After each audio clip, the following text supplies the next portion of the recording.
দলীয় এবং জোটের নির্দেশ অমান্য করে একটা শৃঙ্খলা ভঙ্গ করেছেন এবং তাকে নির্দেশ দেওয়া হয়েছিল যে তিনি যেন মনোনয়ন প্রত্যাহার করেন, কিন্তু তিনি একটা নাটক মঞ্চস্থ করেছেন আমরা দেখতে পেয়েছি। এবং এই ব্যাপারে আমরা আমাদের দলের পক্ষ থেকে জোটের সাথে কথাবার্তা বলেছি। এখন এখানে যেহেতু তিনি মনোনয়ন প্রত্যাহার করেন না, রিটার্নিং অফিসারের তাকে প্রতীক বরাদ্দ দেওয়া ছাড়া কোনো উপায় ছিল না। কিন্তু আমরা এটা ইলেকশন কমিশনের কাছে চিঠি দেবো যেন প্রতীকের ব্যালটের মধ্যে তার প্রতীকটা না আসে এবং জোটের প্রার্থী নরসিংদী 2 সারোয়ার তুষার, এটা যেন ইলেকশন কমিশন জোটের পক্ষ থেকে বলা হবে। কেউ এটা পছন্দ করছেন না। এটা তারা আপনারা জানেন যে নরসিংদী 3-এও একই ঘটনা ঘটেছে শিবপুরে, সেখানেও প্রার্থীর সাথে আমার একটু কথা হয়েছে। নরসিংদী 2 এর অন্যান্য দলের যে প্রার্থীরা আছেন জোটের, তারা কিন্তু ইতিমধ্যে আমাকে সমর্থন দিয়ে তারা মনোনয়ন প্রত্যাহার করেছেন এবং তাদের সাথে আমাদের সুসম্পর্ক আছেন। আমরা একসাথে নির্বাচন করব, একসাথেই নির্বাচনের প্রস্তুতিটা নিচ্ছি। কিন্তু জামায়াত ইসলামের প্রার্থী তিনি দলীয় নির্দেশনা থাকার পরেও নানাভাবে আমাকে চাপ দেওয়ার চেষ্টা করেছেন যেন আমি প্রার্থিতা থেকে সরে আসি। এমনকি তার দলের বেশ কিছু অ্যাক্টিভিস্ট অনলাইনে আমার বিরুদ্ধে ব্যাপকভাবে কুৎসা রটনা করেছেন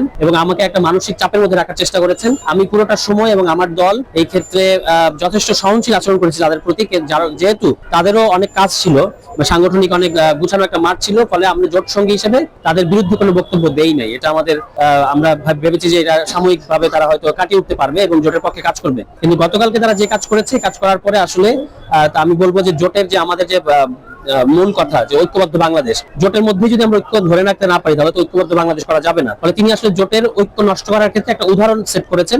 আগামীকালকে থেকে নির্বাচনের আনুষ্ঠানিক প্রচারণা শুরু এবং আমরা নরসিংদী 2 থেকে 10 দলীয় জোটের পক্ষে আমাকে প্রার্থী নির্বাচন করা হয়েছে। আমরা শাপলাকলি মার্কা এখান থেকে ইলেকশন করব এবং নরসিংদী 2 থেকে জিতে আসার জন্য সর্বাত্মক চেষ্টা করব। কিন্তু আমরা ইশতেহারের মধ্যে অনেকগুলো কথা বলেছি। ভোটারদের কাছে আমরা চাইবো যে তারা যদি আমাদের ইশতেহার পছন্দ করে এবং গত 1 বছর আমাদের যে কার্যক্রম সেটার প্রতি তারা সমর্থন জানায় এবং আগামীতে পলাশে সন্ত্রাস, চাঁদাবাজ এবং মাদক মুক্ত একটা পলাশ জন্য আমরা করতে পারি, সেজন্য ভোটারদের সমর্থন আমাদের প্রয়োজন।